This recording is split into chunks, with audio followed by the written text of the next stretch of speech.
but various strategic passes were kept open.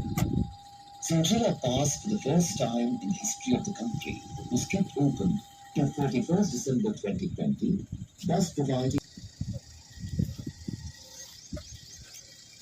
February, and then finally on 21st April.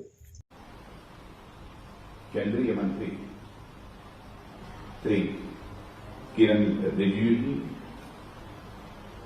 और हमारे doctor Jitendra Singh ji केंद्रीय मंत्री जो इस समय वर्चुअली हम सबसे जुड़े हुए हैं, और लेफ्टिनेंट जनरल माथुर जी लद्दाख से वो भी हमारे साथ जुड़े हुए हैं, और हमारे chief of defence staff general Bipin ji Rawat, हमारे लद्दाख के member of parliament mister Jamyang, Tsering Jamyang दिखाई नहीं दे रहे हैं लेकिन वो भी जुड़े हुए हैं, Shri Naresh Kumar chief secretary Arunachal Pradesh, lieutenant general Rajiv Chaudhary director general border road, Shri Satish Singh joint secretary border road, और इस कार्यक्रम में मौजूद हमारे बॉर्डर रोड ऑर्गेनाइजेशन के सभी अधिकारी वर्ग, अन्य सभी कर्मी तथा अन्य स्थान पर उपस्थित सभी सम्मानित देवियों एवं सज्जनों, आज इस नॉर्थ ईस्ट रीजन में बॉर्डर रोड ऑर्गेनाइजेशन के द्वारा निर्मित सड़कों का लोकार्पण करते हुए, यानी उसे राष्ट्र को समर्पित करते हुए मुझे बेहद खुशी का एहसास हो रहा है। जहां तक नॉर्थ ईस्ट रीजन का प्रश्न है, वह अपनी खूबसूरती के लिए, अपने नेचुरल रिसोर्सेस के लिए, अपनी सामाजिक और सांस्कृतिक विविधताओं के लिए पूरे भारत में जाना जाता है। और मैं आपको से बतलाना चाहूंगा कि हमारा नॉर्थ ईस्ट केवल भारत में ही इन सब सारी विविधताओं के लिए नहीं जाना जाता, इस खूबसूरती के लिए नहीं जाना जाता, बल्कि दुनिया के अन्य देशों में भी जहां रहने वाले हमारे भारतवासी हैं, अतः अन्य लोग जिन्होंने अरुणाचल का दर्शन किया है, इस नॉर्थ ईस्ट का दर्शन किया है, असम का दर्शन किया है, वो सभी इसकी खूबसूरती के कायल रहते हैं। लेकिन सच्चाई यह है कि आजादी हासिल होने के बाद इस नॉर्थ ईस्ट रीजन का विकास जितनी तेजी के साथ होना चाहिए था और जितना समग्र विकास होना चाहिए था, वह नहीं हो पाया। लेकिन मैं कह सकता हूं कि विकास न होने के कारण जो मूलभूत आवश्यकताएं जो नॉर्थ ईस्ट रीजन के लोगों की थी, वह मूलभूत आवश्यकताएं भी कठिनाई से पूरी होती थी या पूरी नहीं हो पाती थी। लेकिन हमारे प्रधानमंत्री श्री नरेंद्र मोदी जी के नेतृत्व में सचमुच नॉर्थ ईस्ट रीजन का जिस तरीके से विकास हुआ है, उसकी जितनी भी सराहना की जाए वह कम है, और इसका एहसास हमारे नॉर्थ ईस्ट के रहने वाले सभी बहनों भाइयों को भी अच्छी तरह है। इस नॉर्थ ईस्ट का स्ट्रेटेजिक पॉइंट ऑफ व्यू से भी बहुत महत्व है, रणनीतिक सामरिक दृष्टि से भी इसका एक बहुत बड़ा महत्व है। हम इस सच्चाई को भी अच्छी तरह जानते हैं, और अद्भुत इसकी विविधता है, और मैं कह सकता हूं कि एक यूनिक ज्योग्राफी है इसकी, एक अपने में बेजोड़ इसका भूगोल है। एक तरफ बांग्लादेश से जुड़ा हुआ है, एक तरफ भूटान से जुड़ा हुआ है, म्यांमार से जुड़ा हुआ है, और नेपाल से जुड़ा हुआ है। माने एक 5 देशों से सीधे ये जुड़ा हुआ, ये हमारा नॉर्थ ईस्ट का क्षेत्र है। इसीलिए मैंने कहा कि इस नॉर्थ ईस्ट की एक यूनिक ज्योग्राफी है। आज उस नॉर्थ ईस्ट में आज 10 सड़कों का लोकार्पण हो रहा है, और अरुणाचल की हमारी ये 200 सड़कें हैं, मुझे बताया गया। लेकिन हमारे असम के मुख्यमंत्री ने, मैंने उनसे ही आग्रह किया कि आप कार्यक्रम में मौजूद रहें, हेमंत विश्व शर्मा जी, उन्होंने सहज रूप से अपनी सहमत दी कि नहीं, मैं निश्चित रूप से नॉर्थ ईस्ट का प्रश्न है, मैं जरूर मैं इस कार्यक्रम में उपस्थित रहूंगा। अब हमारी सरकार के द्वारा भी इस नॉर्थ ईस्ट के डेवलपमेंट के लिए, चाहे हेल्थ हो, चाहे एजुकेशन सेक्टर हो, चाहे पावर ग्रिड हो, गैस पाइपलाइन हो और ऑप्टिकल फाइबर हो, माने हर प्रकार की सुविधाएं मुहैया कराने पर हमारे प्रधानमंत्री जी का विशेष बल रहता है। और उन्होंने तो हमारे सारे केंद्रीय मंत्रियों को निर्देश कर रखा है कि आप शेष भारत के भागों में जाओ, लेकिन हमारा मंत्री 3 महीने 4 महीने में हर मंत्री एक बार नॉर्थ ईस्ट जरूर जाना चाहिए और जो भी वहां पर विकास के कार्य हो रहे हैं उस विकास के कार्यों से समीक्षा करनी चाहिए। और हमारे मंत्रियों ने इस काम को किया है। अब एक उल्लेखनीय काम असम के मुख्यमंत्री ने जो इधर किया, जो मुझे जानकारी, ऑक्सीजन की सप्लाई की कमी थी, इन्होंने असम के लिए भी व्यवस्था की और शायद पड़ोसी राज्यों के लिए भी, अरुणाचल और अन्य राज्यों के लिए भी मुहैया कराई है। मैं उसकी सराहना करना चाहता हूं। और नॉर्थ ईस्ट में असम के लिए है, असम के साथ साथ पूरे नॉर्थ ईस्ट रीजन के लिए डीआरडीओ के सहयोग से हॉस्पिटल भी डेवलप हो रहा है या तो हो गया होगा, लगभग 300 बेड का। यानी मैं इन सब सारी चीजों की चर्चा इसलिए कर रहा हूं कि हमारी सरकार इस क्षेत्र के विकास के प्रति पूरी तरह से कमिटेड है, पूरी तरह से प्रतिबद्ध है।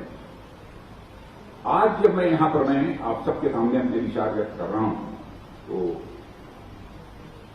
अब 2 दिन पहले ही गलवान घाटी की घटना हुई है, लेकिन हमारे जवानों ने जिस शौर्य और पराक्रम का परिचय देते हुए अपनी शहादत दी है और भारत की सीमाओं की रक्षा की है, उसकी जितनी भी प्रशंसा की जाए कम है।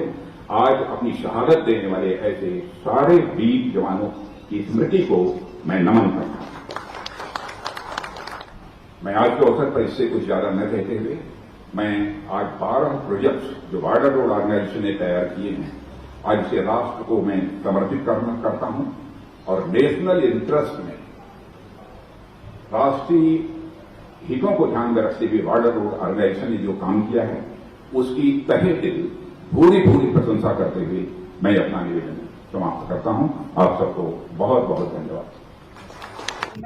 में विभिन्न चुनौतियों का सामना करना पड़ा एवं हमने इन नई तकनीकियों का सहारा लेकर गढ़ मनोरंजन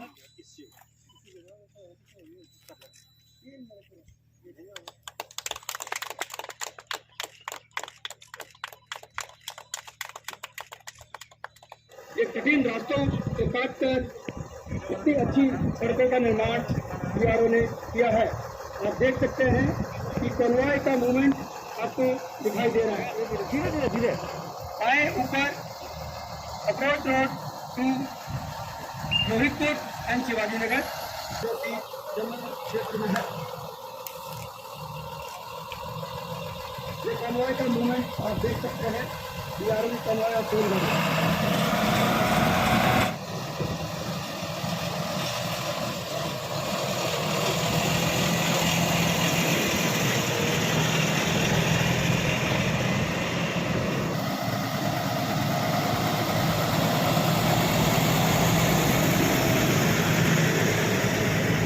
पल्ली मोड़ नेशनल हाईवे से लेकर के बम्ब्याल सिंबल सुकोल एक पोस्ट है, यहाँ से पाकिस्तान सारा दिखता है।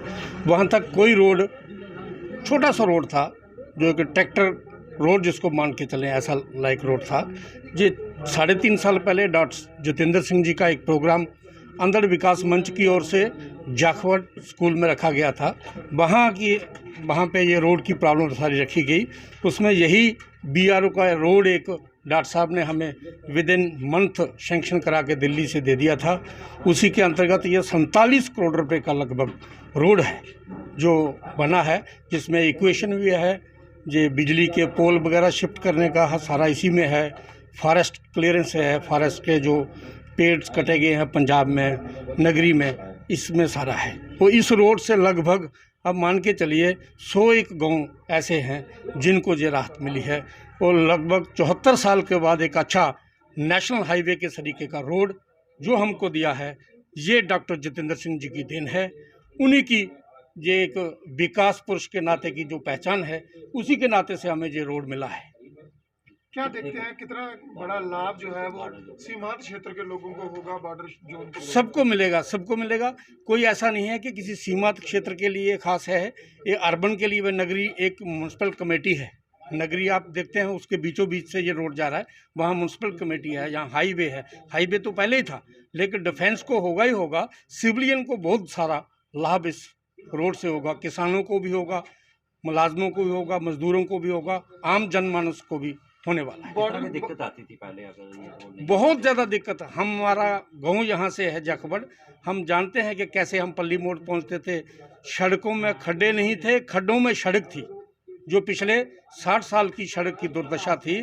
सड़कों में खड्डे नहीं थे, खड्डों में सड़क थी। उस सड़क की दुर्दशा ठीक करने के लिए डॉक्टर जितेंद्र सिंह जी ने जो हमारे इस ओर इसका बीआरओ का ध्यान दिलाया और उस समय के डिफेंस मिनिस्टर जी से जो सैंक्शन कराया, हम उनका बहुत बहुत आभारी हैं और उनका धन्यवाद करते हैं कि उन्होंने ही हमें ये रोड दिया है। क्या देखते हैं कि सीमांत क्षेत्र में सड़कें, पुल और कंडी क्षेत्र में उच्च मल्टीपर्पज प्रोजेक्ट कठुआ को मिला है, किस तरह से तस्वीर और तकदीर कठुआ की जो है वो बदली? देखिए, कठुआ डिस्ट्रिक्ट तो क्या पूरे जम्मू कश्मीर की तकदीर बदलने में डॉक्टर जितेंद्र सिंह जी का अहम रोल है, क्योंकि उनके पास पीएमओ ऑफिस है और दूसरी बार है, एक बार नहीं है, दूसरी बार पीएमओ ऑफिस वो चलाते हैं। उसका लाभ हमको बहुत ही अधिक है। नहीं, ये आप देख ही रहे हैं, रोड कंस्ट्रक्ट हुआ है एंड अराउंड 16 किलोमीटर का रोड है, 18 किलोमीटर का रोड है ये। एंड जितने भी यहाँ इसके बीच में विलेज हैं और ये हैं, सभी को बहुत फ़ायदा होगा। डबल लेन रोड है एंड मैं समझता हूँ कि काफ़ी फ़ायदा होगा सभी विलेज एंड यहाँ के रहने वाले। मैं देख रहा हूँ रोड के किनारे काफ़ी घर भी हैं, तो सभी को इसमें फ़ायदा होगा। ये करीब 47 करोड़ के आसपास, हाँ 47 करोड़ के आसपास ये हुआ है। बहुत कम में कास्ट में हुआ है, क्योंकि लोकल मटेरियल को हमने यूज़ किया है, तो कॉस्ट इसका काफ़ी कम ही रहा है। सर, जो आज ऑनलाइन उद्घाटन हुआ है, कितनी जगह पे हुआ है? एक्चुअली जैसा आपने सुना था, अपना रक्षा मंत्री जी ने बताया है 12 रोड इनोग्रेट हुई हैं। 12 रोड में से 10 रोड जो है अरुणाचल प्रदेश में है। उस 10 रोड में से 3 रोड जो प्रोजेक्ट आपने देखा है ना, अरुणाचल प्रदेश में हमारे 4 प्रोजेक्ट हैं। जैसे हमारा संपर्क प्रोजेक्ट है, इसी तरह से 4 प्रोजेक्ट हैं अरुणाचल में। तो उन सभी चारों प्रोजेक्ट की एक 2 रोडें उसमें इन्वॉल्व थी। एक रोड अपना इसकी थी, यहाँ पे संपर्क की, JNK की, और एक रोड जो है हिमांग की प्रोजेक्ट, जो हमारा लेह लद्दाख में प्रोजेक्ट है, उस सड़क का उद्घाटन किया गया। देखिए, ये हमारी जो है पल्ली से लेकर जो जनियाल तक का रोड है, ये लगभग 18 किलोमीटर का रोड है ये। और आपको पता है, आप सब लोकल रहने वाले हैं यहाँ के, एक बहुत बुरी हालत थी आज से 4-5 साल पहले इस रोड की। तो और हम लोग आग्रह करते थे हमारे केंद्रीय मंत्री डॉक्टर जितेंद्र सिंह जी के पास कि ये रोड लगभग नेशनल हाईवे के तकरीबन बराबर हो गया, क्योंकि जब से किड़िया कनाल का ब्रिज बना है तब से जो है यहाँ पे ट्रैफिक जो है वो बढ़ गया बहुत ज़्यादा। तो उन्होंने हमारे आग्रह को माना और बीआरओ को ये रिक्वेस्ट की कि इस रोड को अपने अंडर लीजिए। आपको पता पहले PWD के अंडर था ये रोड, तो उसके बाद उन्होंने आग्रह किया और आज लगभग मुझे लगता है 40-45 करोड़ का जो रोड है ये बनकर तैयार हो गया। मैं एक चीज़ और कहूँगा कि धन्यवादी हूँ मोदी जी का और हमारे राजनाथ सिंह का जो रक्षा मंत्री हैं, और विशेषकर हमारे केंद्रीय मंत्री डॉक्टर जितेंद्र सिंह जी का, क्योंकि उनके निजी प्रयासों से अगर वो नहीं करते तो ये चीज़ें संभव नहीं थी। और महानता देखिए, आपको पता ये रोड थोड़ी देर से फंक्शनल भी है, लेकिन उन्होंने बोला कि रोड को फंक्शनल रखो, जो पेंडिंग वर्क है वो कंप्लीट करो, लेकिन ये है कि लोगों को असुविधा नहीं होनी चाहिए। आमतौर पर लोग क्या करते हैं कि काम को कंप्लीट होने के बाद ही उसका उद्घाटन करते हैं। तो उसके साथ साथ मैं ये कहूँगा कि आज लगभग 12 रोडों का उद्घाटन हुआ है, जो तकरीबन ये बीआरओ ने की है। 10 रोडें उसमें से अरुणाचल प्रदेश की हैं। नॉर्थ ईस्ट के आपको पता है डॉक्टर साहब प्रभारी हैं और मंत्री भी हैं, और इसलिए वहाँ भी जहाँ भी डॉक्टर साहब गए हैं, मैं गर्व से ये कहता हूँ कि जहाँ भी वो गए हैं उन्होंने विकास की एक अद्भुत, क्योंकि एक बहुत ही वैज्ञानिक और सूझबूझ रखने वाले आदमी हैं। हमारे इस क्षेत्र की बात करूं, आपके सामने नीचे जाके पंडोरी वाला ब्रिज है, उसके बाद जो है वो तरनाह वाला है, तरनाह 2 है, बोबिया ब्रिज है, बसंतर वाला ब्रिज है, हमारा किड़िया कनाल का ब्रिज है, हमारा जुथाना का ब्रिज है। ये सब संभव, मैं इतना फास्ट ले रहा हूँ इनके नाम, लेकिन ये संभव नहीं हो पाते अगर डॉक्टर साहब पर्सनली इसमें इंटरेस्ट ना लेते। तो इसलिए नेता वो होता है जो लोगों की सुविधाओं का ध्यान रखे। आज एम्स, मेडिकल कॉलेज, आज सुपर एक्सप्रेस वे, ये संभव नहीं हो पाता क्योंकि आबादी जम्मू कश्मीर की बहुत कम है। तो सुपर एक्सप्रेस वे उनके निजी प्रयासों से ये मिला है। तो इसलिए मैं कहूँगा बायोटेक पार्क है हमारा, जो ये भी अपने उज्ज का प्रोजेक्ट है, अपना शापरकंडी का प्रोजेक्ट है, ये अरबों रुपये के प्रोजेक्ट जो आज इधर आए हैं। इसलिए मैं कहूँगा कि मैं धन्यवाद हूँ डॉक्टर साहब का कि उन्होंने एक सूझबूझ से हमारी ज़िंदगी में जो बदलाव किया है, और बॉर्डर पे जो रोडों का एक नेटवर्क बन गया है। सरहदी इलाकों के लिए, लोगों के लिए कितना महत्वपूर्ण है सर ये? देखिए, मैं उसी पे आ रहा था वहाँ पे कि जो बॉर्डर बॉर्डर के लोग हैं, मैं कहूँगा आज देखिए मैं घरों उनको लोगों से मिला सकता हूँ जो लोग पहले बॉर्डर से उठकर शहरों में आए थे, आज वो दोबारा पुनः बॉर्डरों की ओर जा रहे हैं, क्योंकि वहाँ बंकर बन गए हैं, वहाँ रोड्स बन गई हैं। रोड नेशनल हाईवे के जिस तरह की रोड हैं वहाँ उसी तरह की रोड जो हमारे बॉर्डर पे बन गई हैं। तो पहले रक्षा के क्षेत्र में किसी सरकार ने ध्यान नहीं दिया। मोदी जी की ये प्रायोरिटी है कि जो रक्षा का क्षेत्र है हमारा, जो बॉर्डर के लोग हैं, क्योंकि वो सेकंड सिपाही है हमारे, तो उनकी तरफ ध्यान दिया जाए। आज उनको 4% रिजर्वेशन भी मिल गया है। तो इसलिए मैं कहूँगा कि बॉर्डर के लोगों को सम्मान जो मिलना चाहिए था आज मोदी सरकार ने और हमारे जो केंद्रीय मंत्री डॉक्टर साहब हैं उन्होंने दिलवाया है। इसलिए पुनः मैं उनके दिल की गहराइयों से उनका धन्यवाद करता हूँ कि